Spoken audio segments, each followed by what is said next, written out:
Welcome back to Loserville, folks. Your correspondent is coming to you from far west Texas today. So we are Zoom recording. I do have the stalwart Tyler Wade with me. Hello, Tyler. Hello, Philip. Are you in Dallas today? I am holding the fort down in Dallas, where it is 99 degrees. It is 90 degrees out here with no humidity, and it will soon be in the 60s this evening. So I don't know, I'm winning. But more importantly, listeners, we have a guest. Again, relieving you from listening to me and Tyler for an hour. I have been a big fan of Trustee Joyce Foreman for quite a while. She has served on the DISD board as trustee since 2014. I can't believe it's been that long. She is a community activist, retired, successful entrepreneur, had an office products company for decades before she retired in 2011. Congratulations. And she is known as one of the most insightful voices on a DISD board that from time to time gets a little bit of groupthink. She represents the southwest part of the district. Do you represent the South Oak Cliff Golden Bears, trustee? I do not. Oh, that school, I went by there recently, and you could have knocked me over with a feather. I hadn't seen it since they reconstructed it, and my goodness, that's nice. Yes, it is. What are the anchor high schools for your district? So my anchor high schools are Carter High School, Oh, excellent. Temple High School, and Kathleen Joy Gillum Collegiate Academy. I do have some of the elementary schools and a middle school feeder into the South Oak Cliff School. Interesting. So they've got some divided feeder patterns down there. Yes, yes. Is that something you wanted, or is that one of those things that happens in redistricting? Well, actually, that was something that I got when I became a trustee. And I've been excited about kind of representing the whole area because it's so close knit. And it makes a big difference to be able to see the diversity in the different high schools and the areas. If you look at the Carter area, it looks one way, Kimball looks another way, and of course, South Oak Cliff looks another way, but it's the diversity and being able to pull all of these young people together and try to ensure that they all have a quality education. Well, you've served in a number of great volunteer and professional capacities. You served City of Dallas on the Dallas Rapid Transit Board. Correct. You've served on Chase Bank Texas Board. You've got a long civic resume, I would say. What drew you to DISD? Well, actually, I'm a graduate of the district. I graduated from Lincoln High School, of course, go Tigers, and felt like the district has a big part in making me who I was. And if I can do it, I feel like all of the children can do it. So I wanted to set an example and also be involved so that there's an opportunity to ask the tough questions and force the people in charge to be able to respond.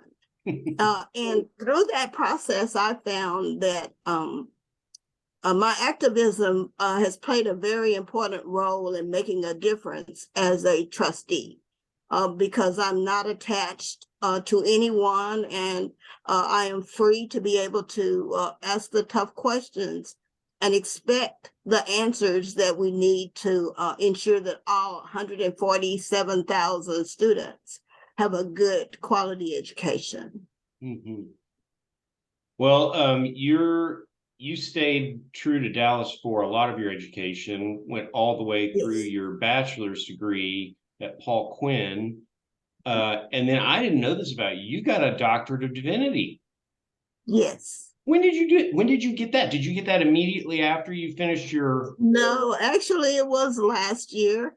A Oh, lot of congratulations. Thank you. Thank you. It's just been such an exciting ride for me through the whole educational process. I often tell the educators that I'm not an educator, but I do listen to what they have to say, and then I am able to articulate the issues at the table that are most concerning to them. And that's my job. I'm a number one cheerleader for all of the schools, all of the districts, but specifically for my area. What you probably didn't know in last year's accountability ratings, my district out of 9 trustee districts was the only one that had no D's and no F's. So I had no non-rated schools. And the Congratulations. interesting thing, thank you. The interesting thing about that is that I do have schools that are predominantly African American, and we know the history of what has happened to African American students in the whole educational process. And so, what I say to the district and to anyone that will listen is, if you give children what they need and the quality of the instructions, the quality of the building, the longevity of the teachers and principals, our children will perform. And so I'm really excited about that. You know, Joyce, I think that's a really great segue into, I think, Dallas ISD. And again, I moved to Dallas in 2020, so my tenure here is somewhat short. But I feel like how good a job the district has done is a story that doesn't get told enough in the press unless you're really into sort of following the day to day, right? You know, I think it's easy and probably grounded in some sort of institutional racism of sorts to sort of just hate on urban school districts, right, without sort of any cause for that. But as somebody that works in higher education and interfaces a lot with a lot of different schools, right, I feel like, for what it's worth, that Dallas ISD is a really, really strong district and has made some really awesome strides that I don't think get talked about enough in the public. Well, you know, the interesting thing is that 9 trustees, we are extremely different and diverse in our thought processes and what we believe should happen with public education. But with all that in mind and all that said, the 9 trustees did work together to be able to move some of the things that need to be done. One of them is our racial equity department. I bought the first racial equity resolution, I believe, in 2017, maybe 2018. And from the resolution, then we developed a policy. And from the policy, we developed a department. And so we're trying to hold ourselves accountable to try to make the difference. If you tell me that African American students are scoring lower in all grades on every test, then we have to do something specifically to change that. And so we've done some unique things like identifying what we call high priority campuses to allow us to put extra resources into those schools. I've worked with our early childhood department for our pre-K students, where we know that most of our Hispanic students get in based on language. And so the district, by listening to me, we were able to get some scholarships for some African American children because the parents are right on the edge of being able to qualify. And so I strongly believe if we get the children early, that the children will do well. And so we put that into place. You probably have heard of our P-TEX that we put in place, which helps our students to come out with an associate's degree when they leave. that is a wonderful segue into higher education as far as I'm concerned. I actually got an associate's degree before I went to Paul Quinn College to get my bachelor's degree. So I do plug that and work with that all the time to make sure that we get more and more students. Each school, and I think it's 24 schools, each school tries to identify 125 freshmen each year to come into the class to be able to work through that program. We also have our early colleges, which is Kathleen Joy Gillum and Trini Garza, which are 2 blue ribbon schools, by the way. One of them in my neighborhood, predominantly African-American, and I'm excited about that. Gail Rogers does a wonderful job at that school. So we've tried to identify the issues, and then we're targeting the issues with what we believe are resources that will make a difference. I personally would like to see it turn around on a dime. I know that's not possible, but first you've got to recognize you have a problem, and then you have to try to do something about the problem, and that's where we are now. Well, one thing that I've noticed, because I'm doing a lot of affordable housing work now, and as you're aware, I've tried to get DISD to become an affordable housing developer with not very much success so far, but I'm going to keep trying. Schools that that had historically been fair to really good before the pandemic are still suffering the effects of the pandemic and the loss of the enrollment that DISD has suffered. I think that's maybe starting to turn around, I hope.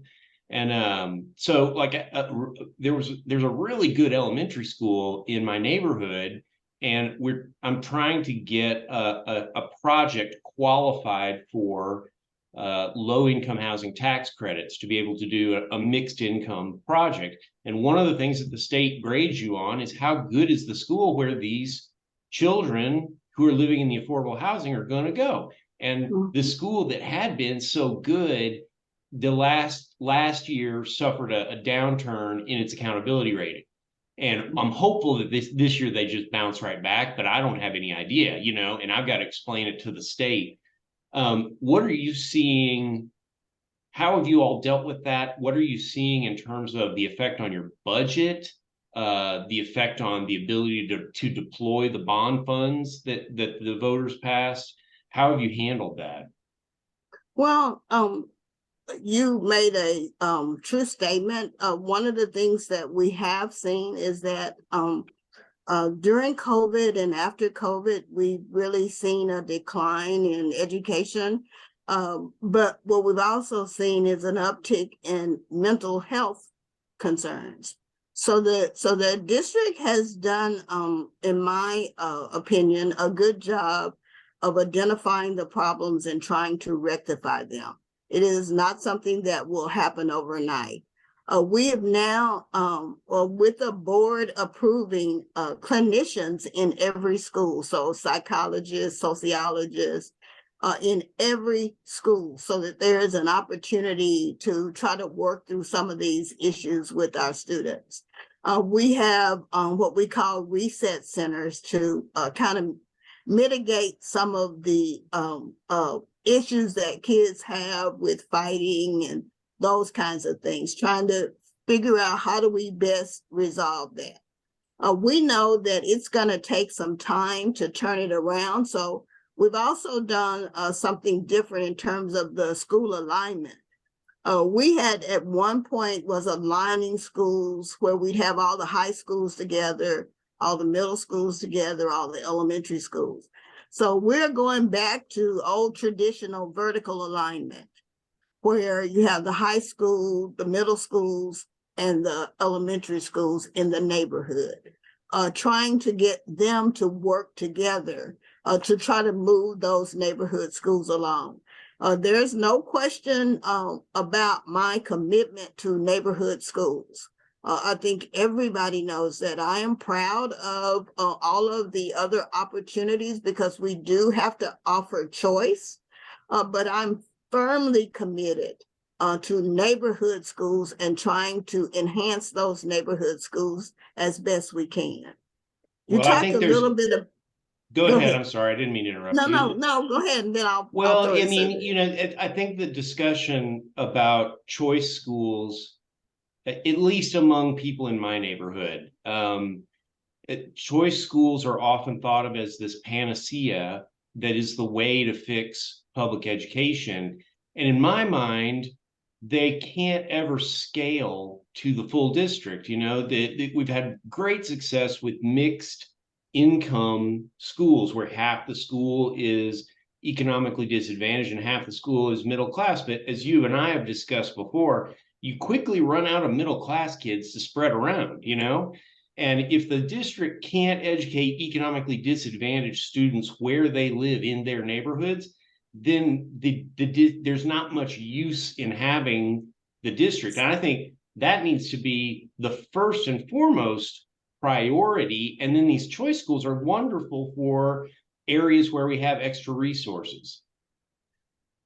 So in the schools in my area, I am not a fan of the 50-50 socioeconomics. Mm-hmm. I want the resources in the schools helping the neighborhood children.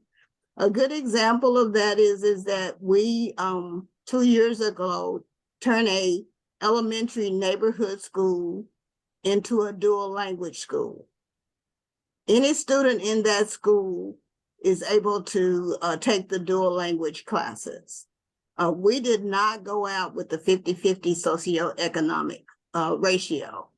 Halsey Middle School is a school that we opened. It's a STEAM academy now that we reopened when I was elected after 2014.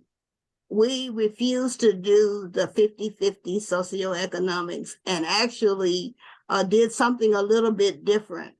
So to qualify for that school, the preference is for the students who live in a 2-mile radius. Mm-hmm. Again, making sure that that extra revenue actually is there to help the students in that neighborhood.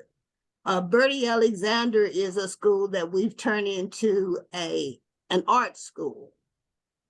And I'm just loving it because I think the arts play a very important role in developing our young people. There is not a 50-50 socioeconomic ratio on that school. We are inclined to look more at what do we do to serve the kids in our neighborhood. While I know that there are opportunities for choice throughout the district, I think we have to really look at choice and what does it do to make our district better. Now, some people define choice a little bit different than I do. Just a little bit different. I think within this public school setting that we have at DISD, we have magnet schools, we have P-TECH schools, we have STEAM academies, we have all of those different options. But that option is within the boundaries of the Dallas ISD. It is not talking about choice and joining and sending our kids to private school for choice. It's not choice and sending our kids to charter schools. It is choice within the district to be able to facilitate a quality education for all of our students. You mentioned a little bit about you had an opportunity to see South Oak Cliff. Well, that's the bond money at work. Mm-hmm. We were determined to make sure that in this bond that the schools that had not been serviced well would be able to realize some of the bond money. Well, and I think Carter High access School, to clean water probably qualifies as a reasonable expectation for district parents. yes.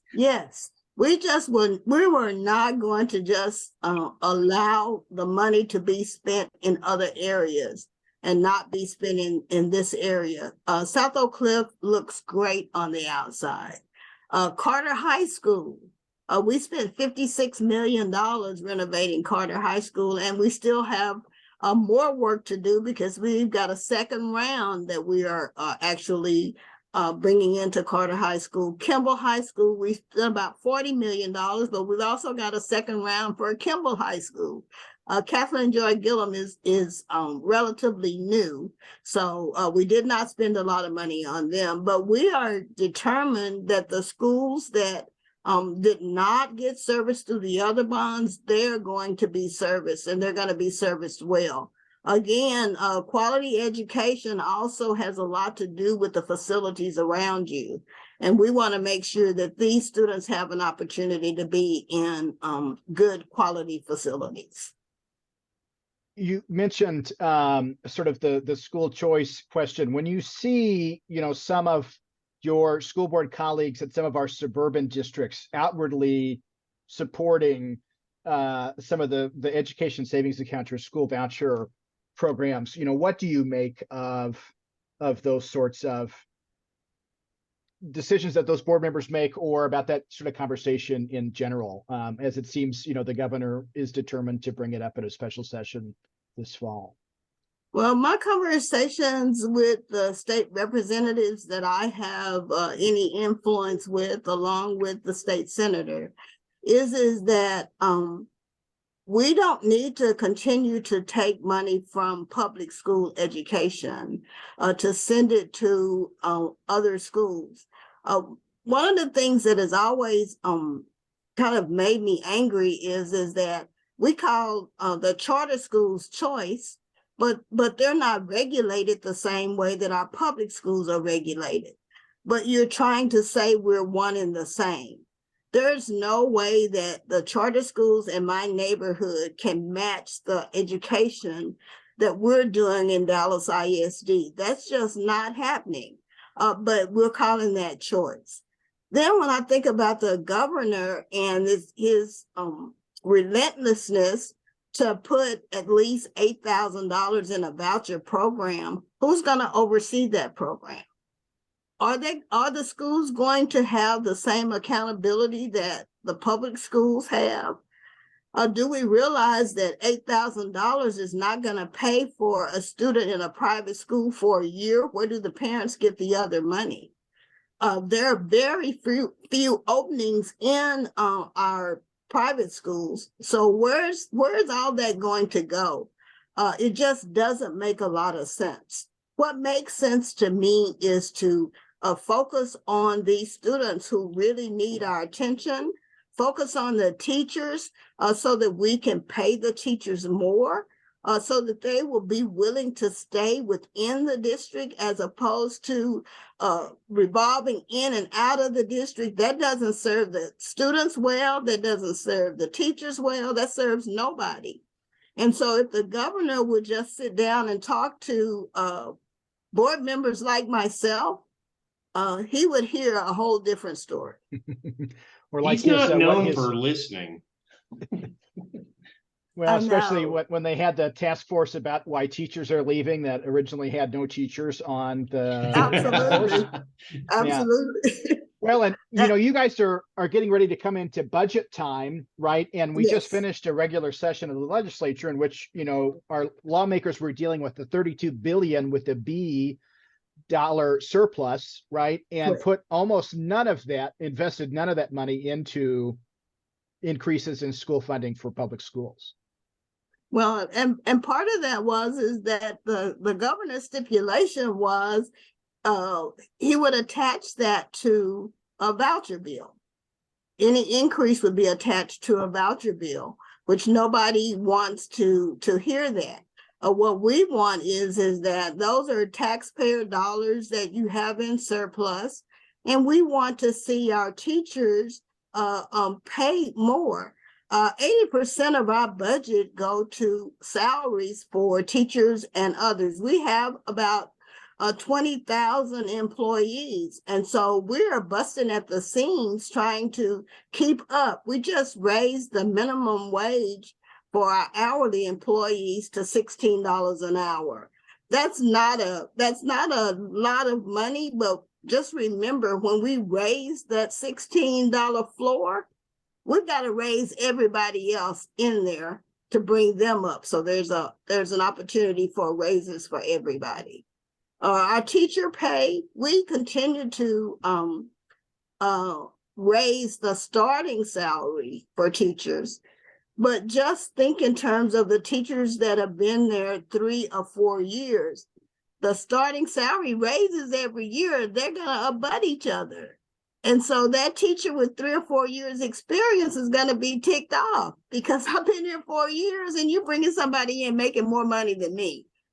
So it's just it's a difficult situation, but we do fight to try to work with our teachers this year, based on a lot of wrangling by myself and others. We are going to give our experienced teachers at least $1,000 stipend this year, and hopefully we can continue to move that dollar amount up.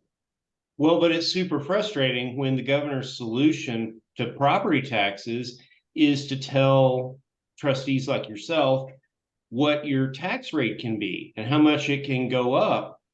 And, you know, you and I have talked about this, so this is just for the listener, I guess. I find it so bizarre that even when you have Republicans like Glenn Whitley, who for years has said, look, the problem with our local taxes is they're not funding the schools enough and they're not paying for mental health care the way that the state is supposed to. How it is that people continue to buy into this really lie that the governor is telling, that the school districts are the problem, that they're the reason that your property taxes are so high. No, it's because the state, which used to and is required by the Constitution to fund a generous amount of school funding, has cut that back to under 40%. That's correct. And what we didn't talk about is that Dallas ISD is now considered a rich district.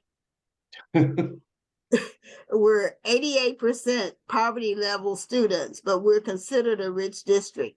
So this year we will be paying back to the state about $280 million in recapture. Well, and that recapture thing is a fraud in and of itself, because the reason Dallas is considered a rich district is because they look at the total tax receipts compared to the number of students in the public school. All the same while as the state is paying kids to get out of the public school and go into the charter school system. And now maybe we're going to be paying them to go into the private school system. And so when you look at the 28,000 or so charter school kids in the DISD attendance zone, if you had put those kids back in DISD, it's not considered a rich district and we're not in recapture. So it's really difficult for us, especially when we're trying to get through a budget season. And then the CFO tells you, oh, by the way, we got to pay back $285 million. Amazing. We're just about a year into Stephanie Elizalde's tenure as superintendent. What is your sort of assessment of her first year in the job? Well, just to start out is that I worked with Stephanie prior to her leaving, and I guess I should be calling her Dr. Elizalde.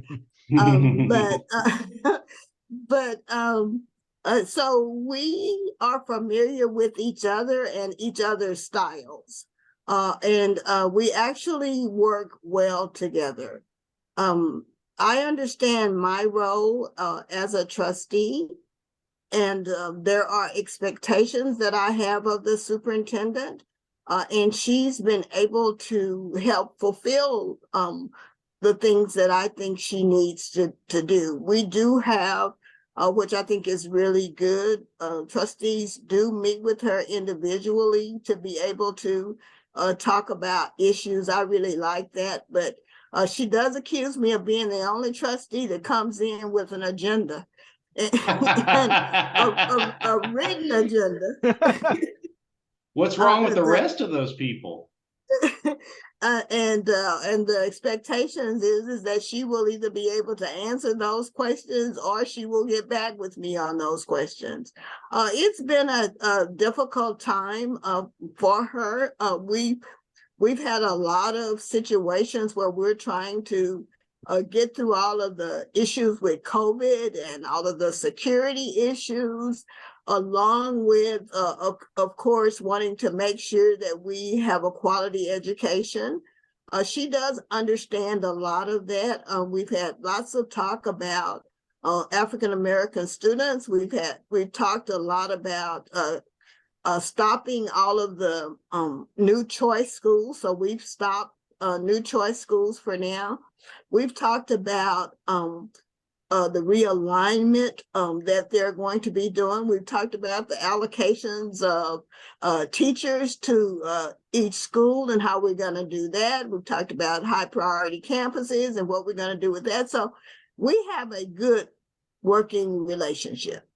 And I think that's what works. I had a good working relationship with Dr. Hinojosa. It was just a different kind of working relationship, but we had a good working relationship. With Dr. Elizalde, it's a situation where I am comfortable with picking up the phone at any time and calling and saying, this is an issue, and I expect an answer. And she responds in the manner that I think is appropriate as the superintendent. So a year in, I'm good. I supported her coming back. I thought she was the right person for this time in the in the district, and plan to continue to work with her and also challenge her to make Dallas ISD even better than what it is. Well, I'm glad to hear that, really. I think that from a student outcome perspective, she's got a great resume. I'm friends with a bunch of principals, and principals, as you know, will complain about the superintendent. And I don't hear them complaining all that much. So must be a pretty normal relationship between central office and principals at this point. Well, she's been really open to things that I think are important. What I've asked her to do, and I think other trustees also, is that she focus on the campuses, not administration. In fact, I'm saying you need to cut some of the administration and make sure that we have people on the campuses that are able to facilitate a quality education for our young people. And she's taken that to heart and is trying to move through that process of ensuring that we're looking at campus level employment first, and then looking at the administration. One of the things I was reading through your questionnaire, right, because you were just reelected, and you talked about the importance of there being male, Black, and Hispanic teachers, so that young Black and Hispanic people can see male role models in the classroom. What are some of the things that you feel the district is doing to help attract more of those teachers to the district? Well, now you got to know I got in a little trouble with my sisters. They were like, you favor the guys. And so we have wonderful female educators and in leadership roles. So I don't want to dismiss that. But at the same time, I believe it's important, not just for our young boys, but also for our young girls, to be able to see male leadership. Many of them don't have it in their homes, and this is a great opportunity to be able to afford that. So with that said, I can't select principals. That's the superintendent's job. But I can tell the superintendent what I like and what I don't like. And so I've pushed for more male principals and assistant principals and teachers in my schools. I have 26 schools, and I have 9 males of the 26 principals. 7 of those are African American, 2 of them are Hispanic. I'm excited because I think they do a tremendous job, and I think they bring a lot to the district. I've also worked with the district on bringing in young to become teachers who are not certified, but in a program that will get them certified, to get them into the process. They've also just recently brought in the Call Me Mr. program, which is a national program that brings male leadership to the classrooms. And so I'm really excited about that. And in fact, right now we're going through a lot of situations with principal turnovers. Out of my 26 schools, I have 1 principal turnover. Whoa. That 1. I have more than 1 in my feeder pattern. I can imagine. I have 1. That principal has been at that school for the full 9 years that I've been a trustee. And she went to another district to an administrative position. And that's what we're looking for. That's terrific. Yeah, absolutely. Well, I'll tell you, Joyce, you were talking about Dr. Elizalde, and you know, Michael Hinojosa has a great resume with the district. But I was first acquainted with you after you got elected, and you may be aware of this. The leadership in Dallas, especially like the establishment leadership, almost always creates a narrative around Southern Dallas leaders.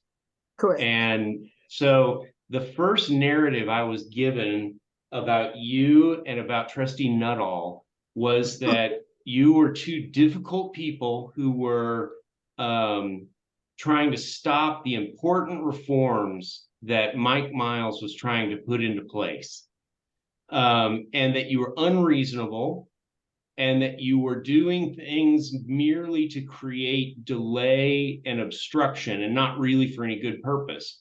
And so this is the first narrative I heard about you. And then, you know, as we got to know each other, as I listened to what you were saying and the questions you were asking, I said, hey, I want to know the answer to that question also. And so it started me thinking, maybe I have been fed a narrative. And same thing with Bernadette Nuttall. I mean, that's a woman who, you know, when I talked to her about what she needed in her district, it sounded really, really reasonable to me. I was like, okay, wait, somebody has fooled me, or almost fooled me. And then when you and I started engaging on the charter school issue, I was like, okay, wait a minute.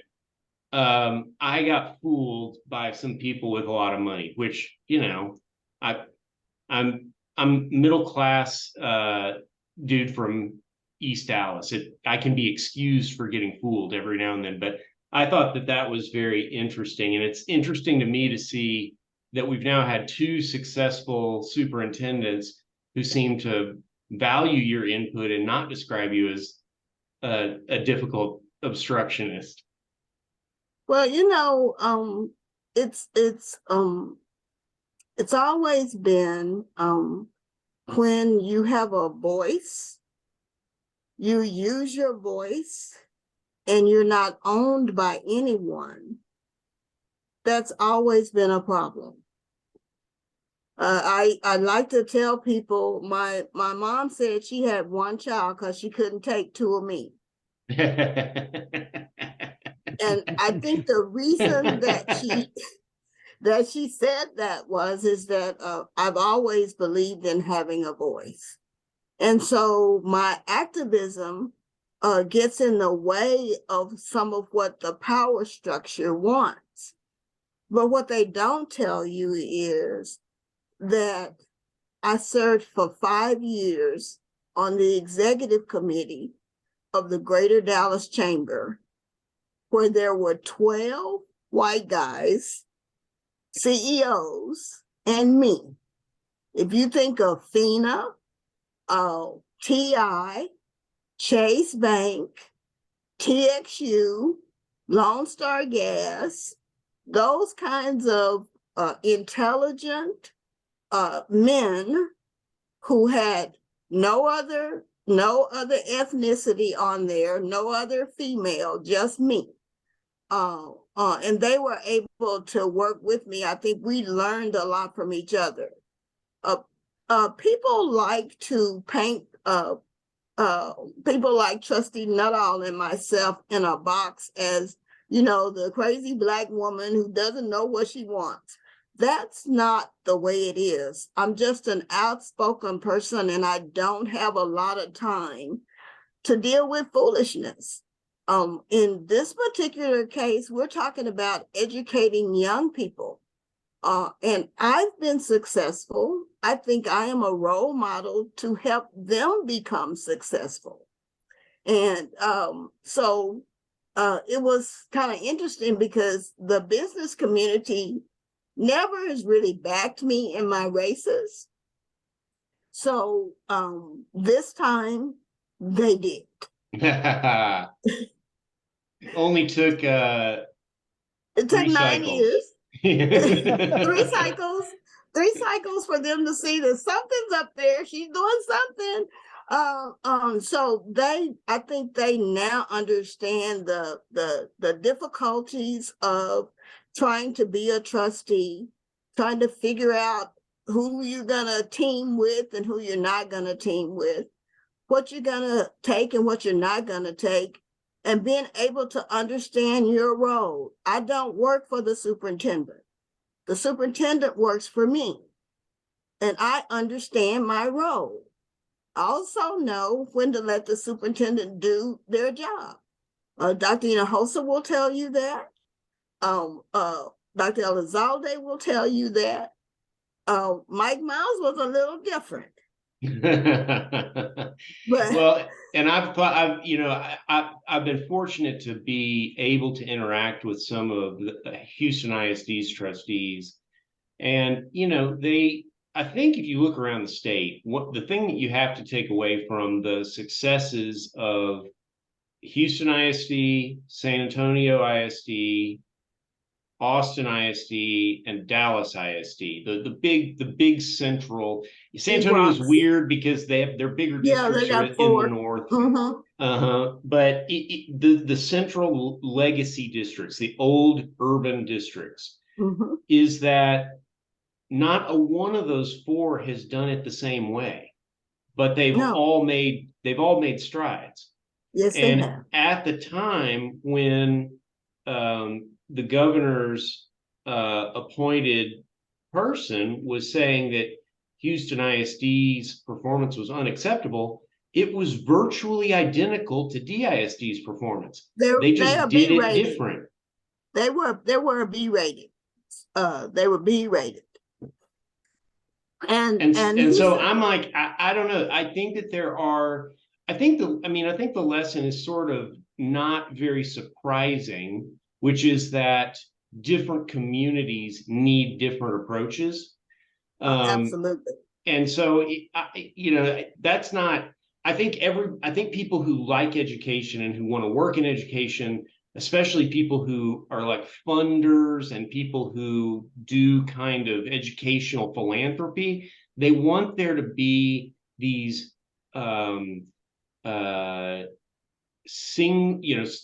I hate silver bullet as an analogy, but they want a very simple solution that works everywhere, every time, the same way. And I'm just not sure that is possible when you're dealing with, in Dallas's case, 100,000 plus different families in different situations. Well, yeah, and not only that is that of the history of Dallas, history of Houston, Austin, San Antonio, is that some of the communities have been marginalized. And with that in mind, within a specific district, you have to have different strategies. You don't use the same, I don't use the same strategy for my area that you would use in the Hillcrest area or in the Woodrow area. The strategies are different within the districts. And so nothing is going to be the same. And that's why you have to have the flexibility to be able to mobilize community, talk about the issues and things that need to be done, and then be able to say, well, this school needs this, but this school needs something different. And everybody has to understand that and be accepting to the fact that it's not going to be a cookie cutter situation. With Houston ISD, I think you know that I served with the TEA commissioner, Mike Morath. I do know that. He was my commissioner. On the Dallas ISD board, and we were certainly at odds many times because his means of educating poor children was totally different from mine. And I had told him on more than one occasion, you can't tell me more about Black children than I know. You personally cannot tell me, you haven't had the experience. And so I had to fight with him to try to make him understand that while you might want to think that what you're doing is right, in some cases you need to get validation on that from people who are living it on a day-to-day basis. But Joyce, he was in a historically Black fraternity. And I keep asking them, what were they doing? That's a whole nother, what were you doing? But, and he uses that at times. But Houston. Why do you think I know it? Yeah, I know. Houston was unique, and you had one school that continued to perform poorly for year after year after year. Now, what I do is I do blame those trustees that were sitting at the time where they did not figure out a way to work through the problems with that school, whether it meant reconstituting, closing, or whatever it meant to be able to save face for the district as a whole. Dallas ISD has faced some of those issues, and we gave, when Dr. Elizalde was here before, we put a plan together. So if those schools came back low performing, we had a plan in place that would address those particular issues. And that's what I really like, is the pre-planning to make sure that we don't get caught in those same kinds of holes. Because remember, the commissioner changes the ball all the time. You think one year it's this, and the next year, and then we're going to add something else, and then let's change it again. So we try to stay a little bit ahead when it comes to those kinds of things. And I am really prayerful for Houston ISD, because when you talk about reconstituting 29 schools, that's going to be a serious problem. Because now you're bringing in all new teachers, you're bringing in new administration that these young people are not familiar with. And I think familiarity means a lot, particularly when you're talking about poor neighborhoods, where the principal knows the kid's name, the teacher knows the parent. So you're going to reconstitute 29 schools. That's going to be difficult. Especially at a time when, you look at the Houston ISD situation you mentioned, it seems like the takeover was initiated by the failure of one campus, right? And even a campus that had earned a C grade in its most recent grading, right? And, looking at the district as a whole receiving a B, Houston ISD making huge strides and seeming to be at a place where they were at really positive momentum, right? In fact, they had reduced the number of schools receiving a D or an F, right, from 50 to 10 in the course of that leadership, right? And so I don't know, it's really hard to square how you can say this is a district that is failing, right, when they were making such positive strides across the board. right? And this seems almost like an attempt at just starting over from square one again, right? Which doesn't seem to be incredibly helpful. Well, it's not thoughtful and it's not fair to the young people. Philip, I know you remember when Commissioner Morath was a trustee. We had to go through what he attempted to do along with Mike Miles was home rule charter, which I knew you were going to bring this up. which was a fight. I mean, the community had to really pull together and outmaneuver them, because that basically meant that the elected board members would be kicked off. There would be an appointed board. They would be able to do pretty much what they wanted to do in terms of education. And so, unfortunately, Houston is pretty much home rule charter, because it's a selected board. Right. And it's just gonna be interesting to watch them try to pull through the process. Now, you have to remember too that Harold Dutton, Representative Dutton, who chaired the Education Committee, also was pushing for a Houston takeover. So that was crazy too, because that did not make any sense to me, because that was a school that you went to and the school was failing. So now you want the commissioner to take over the whole district. That makes no sense. And what Houston is going to see is a lot of those young people, those families are going to flee to the suburban school districts, especially the ones that can get out. If we're right that an individualized approach in each of these large districts has been the key to creating success in their various circumstances, then appointing some trustees who don't have that connection to the grassroots, I think they really are starting off from a point at which they're going to be behind somebody who's more familiar. I think familiarity is valuable. The home rule charter thing was so funny to me, Joyce. It's one of the first of those fights that we got into where you and I kind of worked together, along with many others. I mean, this wasn't a dynamic duo; it was a bunch of us.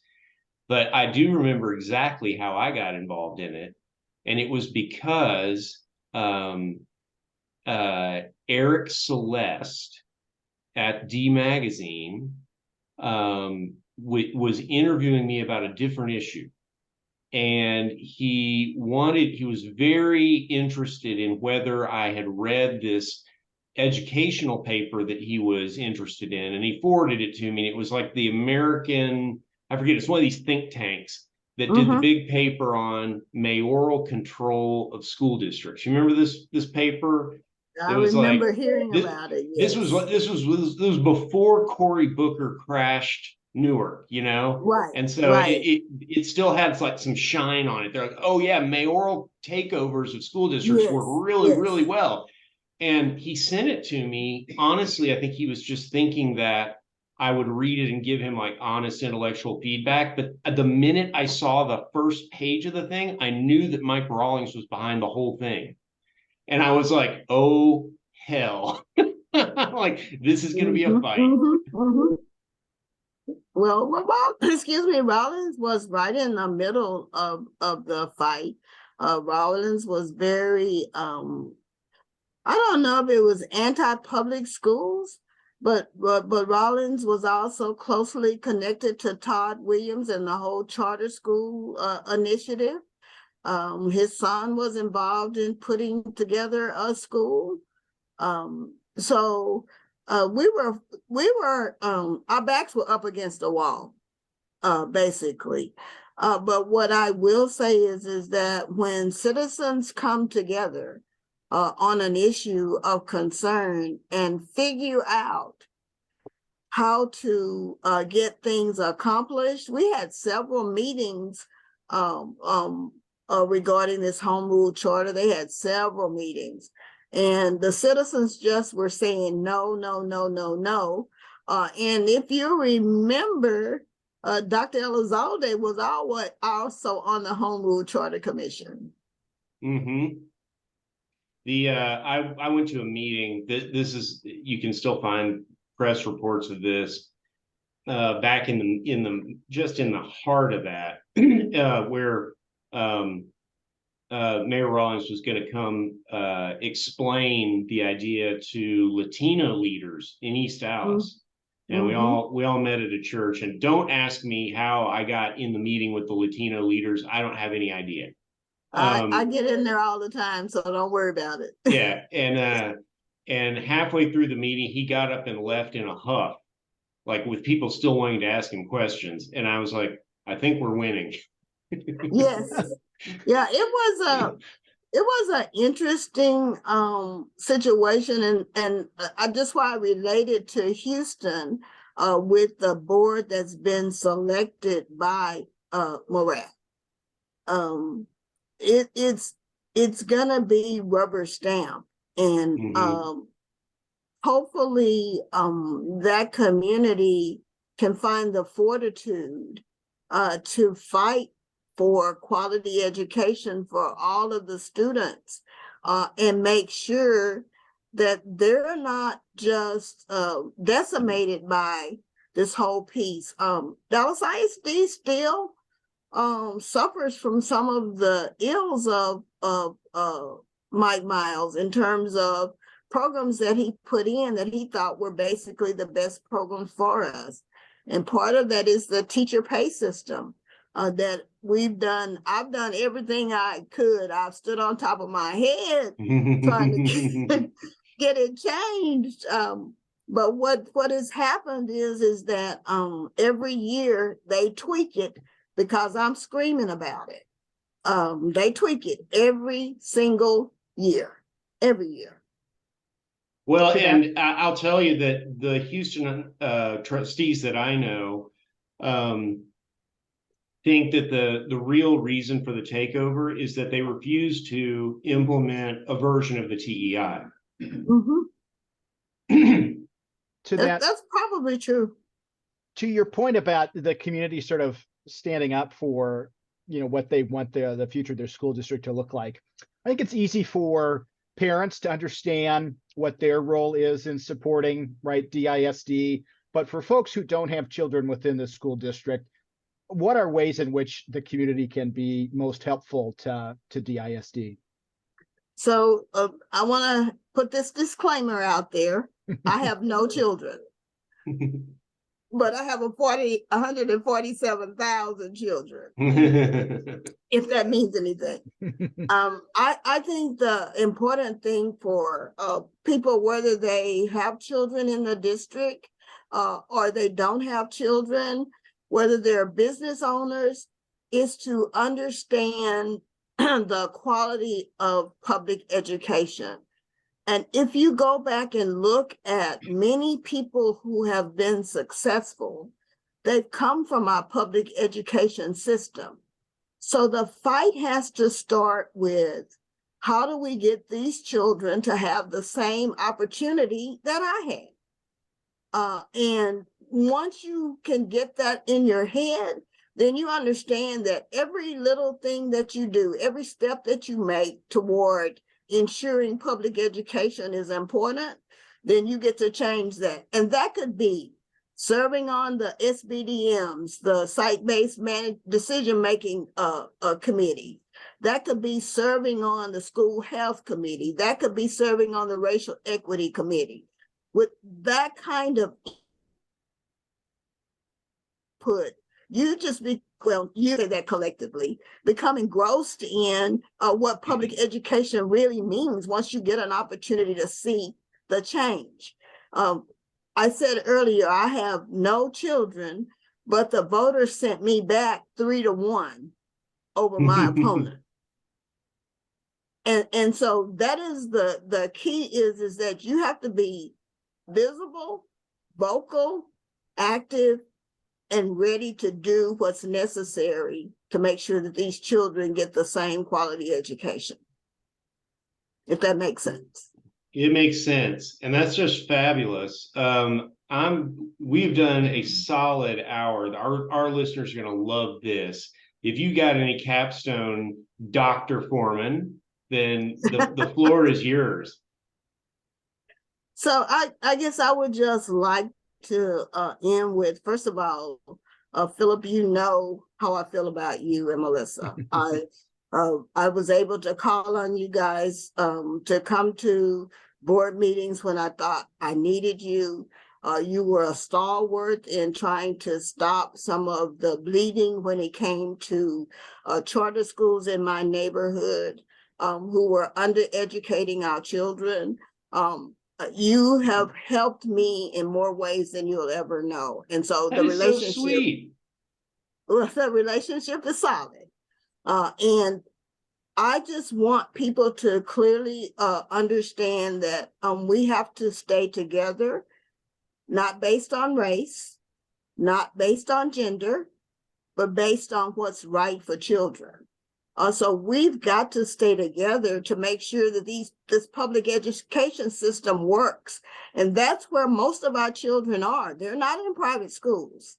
They're in public education. And I always appeal to people to get involved with your particular district, no matter what district it is, and talk to your trustees, ask them what they need, ask them the questions, the hard questions too, about what you're doing to make a difference for the students that are in that school district. I love it. Thank you so much, Joyce. It's great to see you. Thank you. Thank you. You guys have a great evening.